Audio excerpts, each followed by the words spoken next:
welcome. You're watching NewsX and I'm Megha Sharma. There was an 82-year-old woman passenger with restricted mobility who suffered a brain stroke and has been in ICU for the past 3 days after a fall at the Delhi airport. Her anguished family has claimed that Air India failed to arrange a pre-booked wheelchair, forcing her to walk.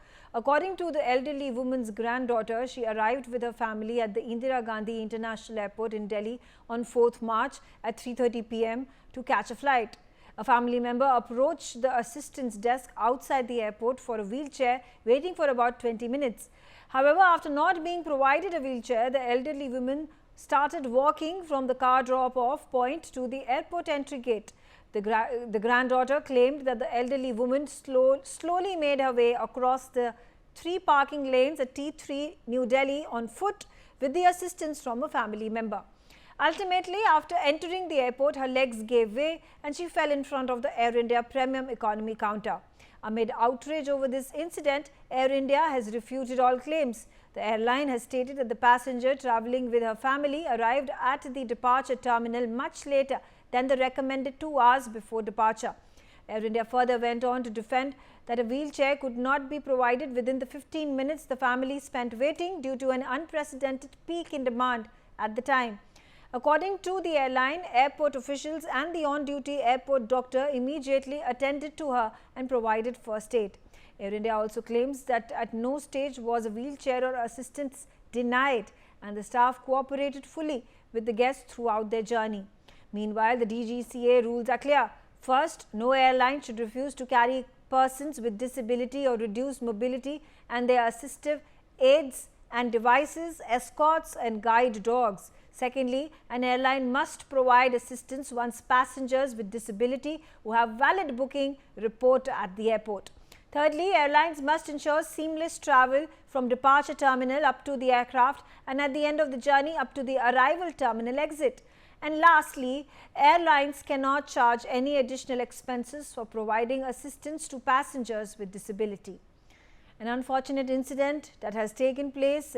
The person in question is right now in ICU in hospital, and there is a tiff between the airline, the DGCA and the family of the aggrieved in the situation. Let's start our conversation. Joining me on the telecast are my guests. Vandana Singh, let's hear it from you. You know, an unfortunate incident that has taken place, but right now the question is about the blame that is being resisted by the Air India Airlines, because they at this point of time are claiming that at no given point of time that they refuse to provide the wheelchair to the elderly. They said they are instead putting the blame on the family members that they did not arrive in time. Therefore, there was a delay in providing the required assistance to the elderly. Thank you, Megha, for having me on your show. First of all, I really pray that the lady gets well. As I understand, she's a wife of a retired Lieutenant General who has sacrificed his life to serve the nation. And this is simply unacceptable. Not just unacceptable, it's inhumane, it's irresponsible, it's incorrigible, and it's inexcusable. We are talking about refuting by Air India. There is no question of refuting. Here, you're not able to provide basic assistance of wheelchair. Are we saying that they don't have any spare wheelchairs? Are we saying that they are giving an excuse that it was done just 2 hours before the flight? Excuse me.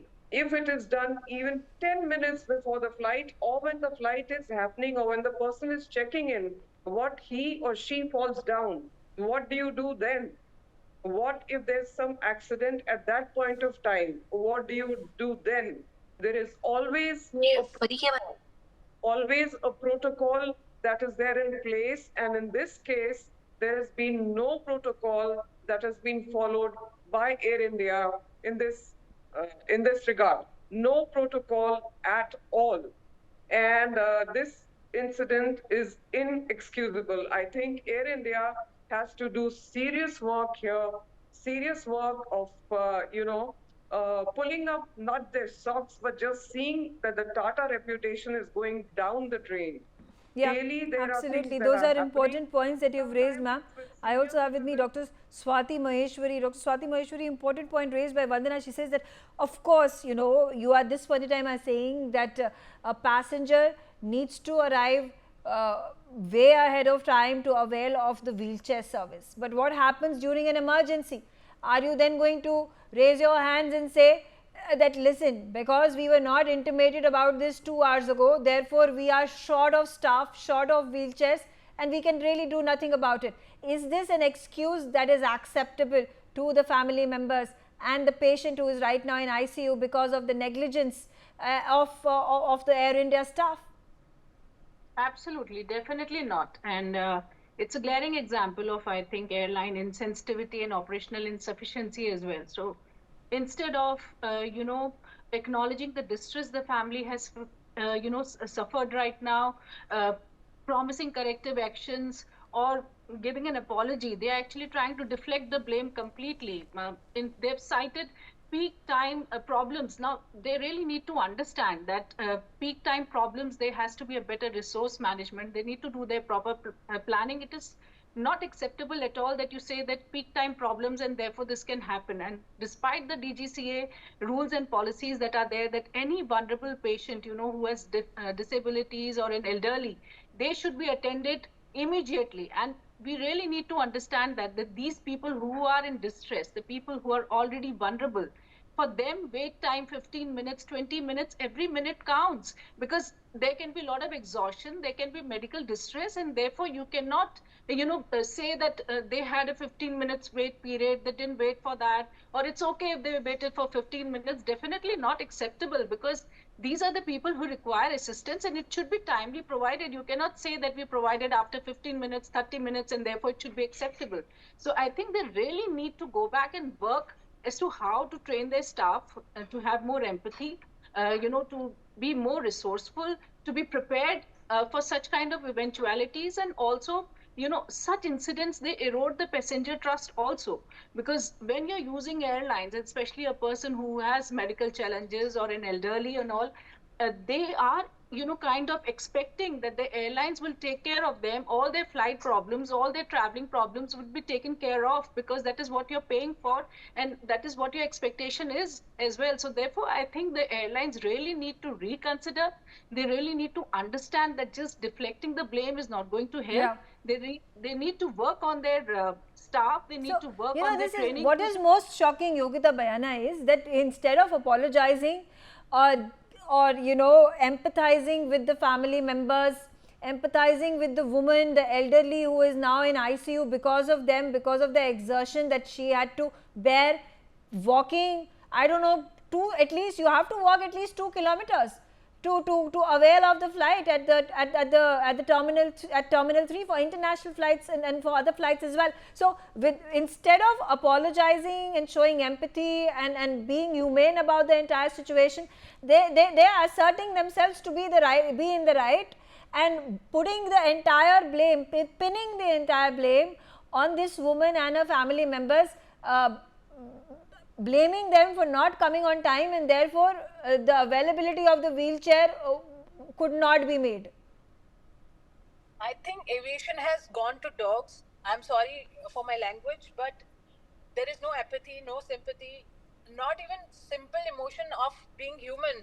I mean, you can imagine 82-year-old women. I mean, you can, as human, need to connect, not as staff. And unfortunately, all the staff like Air India is one of those we are discussing. But you name Indigo. I mean, personally, I've seen how rude they are to elderlies, to people who are traveling for the first time. They miss their flights, and these people have no emotions. Yesterday itself, I personally saw that in Indigo airline staff was so apologetic, and they are very rude. And Air India, I have recently seen another elderly woman missing her flight because nobody was attending to her. She was traveling alone, but she needed a wheelchair. Nobody gave her the wheelchair. I have seen it personally.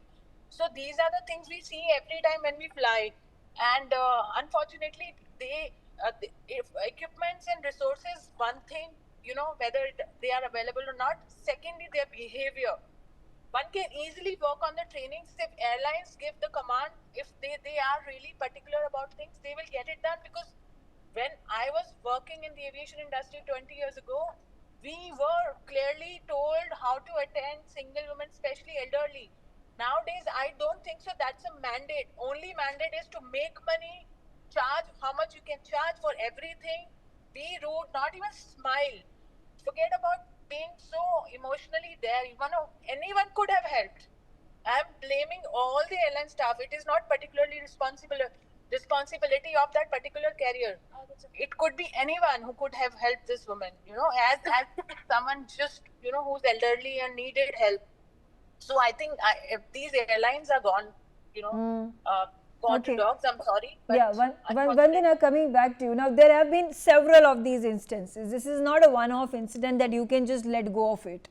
Every single airline, whether it is Indigo or Jet at one point of time, we're talking about Air India, they've all faced problems and humiliating experiences by the passengers that they have been forced to highlight it in the public eye. Only when you put out your grievance on your X account or on other social media platforms, and only when you have a considerable number of followers, will these airlines even take a look at the problem that you are raising. Otherwise, they turn a blind eye. They do not really care till the time they know that their reputation is intact and no harm can come to it, because you are too small an entity to actually raise the issue and bring it out in the public eye. They really don't bother. This is true, and it's very, very shameful that one has to come to this, that we have to complain in this manner. Look at the case of the minister that happened just a few days back, sitting on a broken seat, where if the safety and security issues or something had happened to the aircraft, I do not know what would have happened. If this is happening to union ministers, what are they doing to common men? What are they doing to senior citizens? I believe that it's time that we started suing them. This action has to be taken, because if this is the way treatment is meted out to a disabled person, and the person is lying now in ICU, and we hope she revives and she recovers, but if this be the state of affairs, I think there should be a policy where these airlines need to be sued. As I mentioned last time, there was a duopoly. There is making hay while the sun shines, whether it's Indigo, whether it's Air India. Right now, I'm sitting in Chennai, and I was flying day before from Delhi to Chennai for an event here. And I'm telling you, I was deboarding a flight. I was out, and there were passengers who were sitting over there on a wheelchair from the previous flight, waiting to be taken inside the airport. Now, if that be the state of affairs, if this is how we treat our customers, if this is how we treat our people, our common people, then I think it's time that these airlines are sued. I don't think there's any dearth of training experience. Every other day there is training. Customer service staff is abundant, but they are not bothered. They are not bothered about anything. And I think it's time that stringent measures be taken, and airlines like Air India, Indigo, etc. need to be penalized. With other airlines gone, it's total unhealthy competition. We need more competition in the skies, because these guys have to be taught a lesson that this is not the way you expect customer, forget delight. It's complete exploitation. And you rightly mentioned, I don't know, Dr. Swati Maheshwari, are our airlines short of staff? Are our airlines and carriers understaffed, and therefore they are not able to, and short staffed, and do not have the right equipment, ample amount of equipment to take care of their passengers? Because it looks like it. Could be one of the reasons, but definitely I think there is lack of training. You need to train your staff in terms of empathy, in terms of service standards, in terms of customer service. all that has to be done, because the staff needs to be prepared in terms of any eventuality that happens, or in when they are short of service, or when they are short of human resource, then they need to fill in the gaps. And that is what the training is all about, as to how to make the thing seamless. So they have to be trained, there has to be a certain protocol by the airlines, and there has to be a clear accountability on the airlines shoulders as to how they can provide a seamless mobility to these vulnerable patients, as to how they can be moved around, they can be given all the assistance timely, and not make them wait. I think the wait period has to be brought down drastically. That is what they really need to work on, because today if you travel through these airlines, it's very, very costly. Each and every kind of service that they provide, there is an additional cost to it, and the entire affair becomes so costly. But when it comes to services, they just run away from here and there, or they deflect the blame,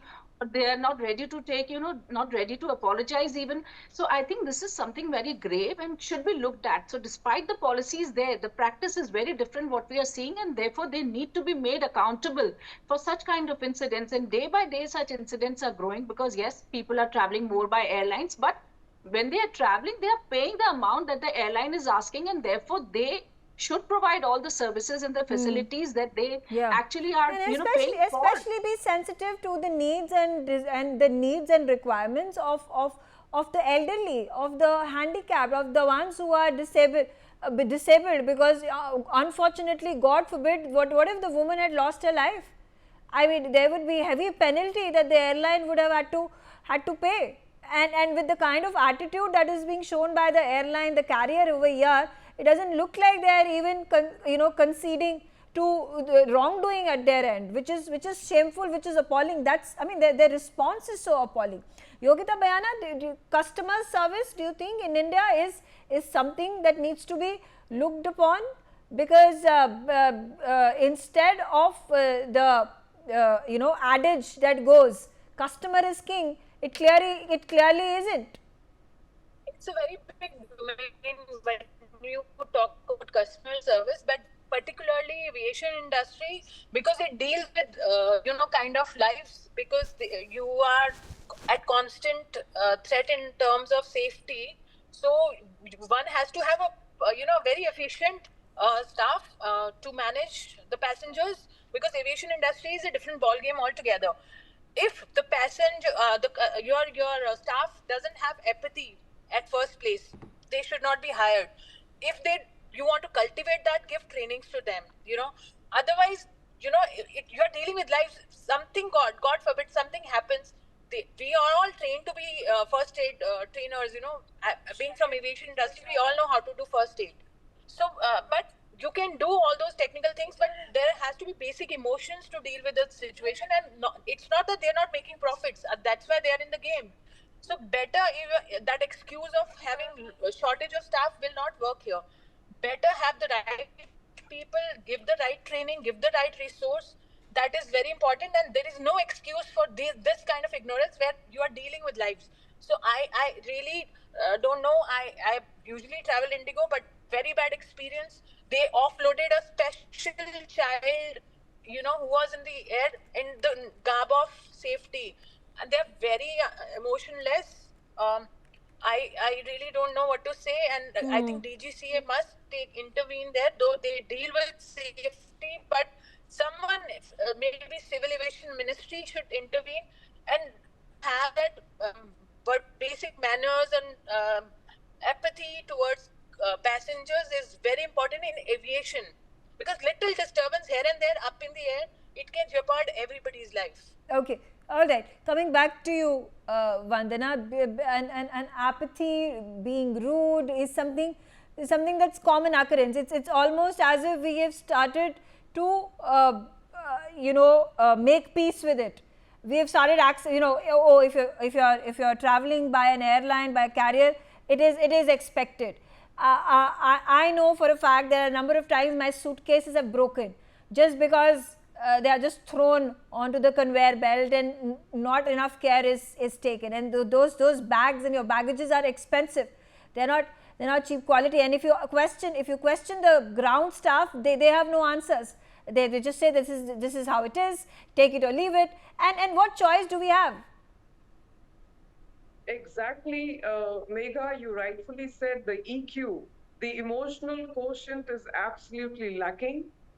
I do not know how the staff are screened or how they are being selected, coming from the aviation industry myself. And currently in the aviation industry, I think we have to take stringent measures to see the kind of metal that we are selecting.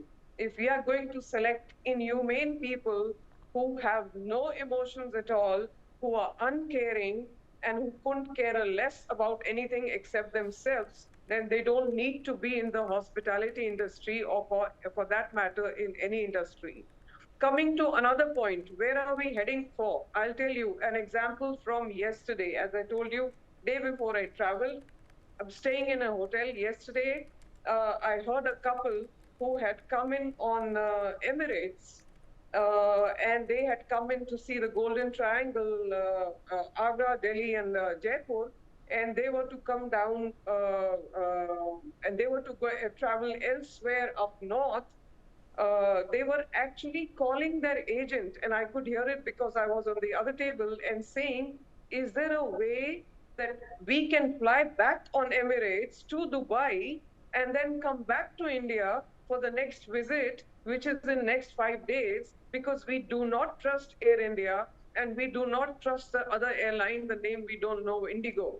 So the question is, Air India is carrying the India name, so everybody knows Air India. How come it's a part of the Star Alliance? My question is, how could even Star Alliance accept them as a member? Because there is a certain criteria, and the criteria is lacking as we speak. So they better get boots on the ground, and they better crack the code, and Tata better do something about it, because Tata is losing its face here. You Okay. cannot blame it on the government anymore. It's private. It's been there for years.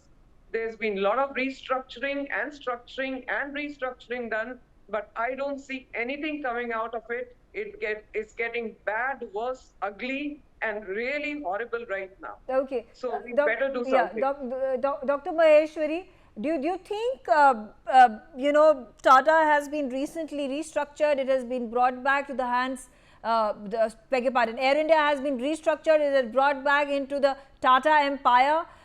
Do you think the more time should be given to the airline to cross its I's, dot its I's and cross its T's before it can be touted as the golden years of Air India, which is when the Tatas had launched it, and it was a privilege to actually travel by air on Air India, and you had the Maharaja, who was the symbol, who was the mascot for Air India, and you had air hostesses who prided themselves to be serving on Air India aircraft. See, I think the group itself has sufficient experience. They, over the years, they have worked in hospitality industry, and so they know what is to be done. I don't think they need more time to actually, start showing that up. They already know what is to be done. I think only thing is that they need to place their act together. They need to understand as to where these problems are arising from, as to where are these loopholes where they need to work on, so that it becomes a seamless industry, and that is what they need to work. I don't think they need more time for that. They just need to look backwards and inwards as to where these problems are actually are coming up from, and where they need to actually work.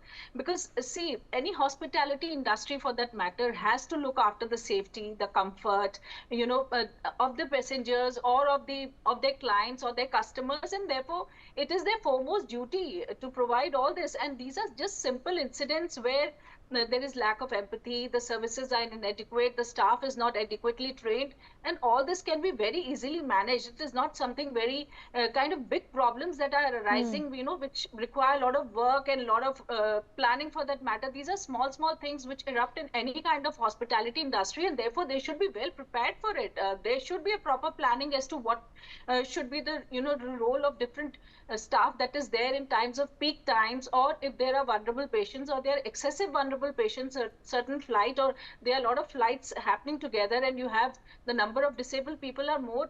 All this should be well planned and well in advance. It should the be. resources Should be. there. Unfortunately, it's not.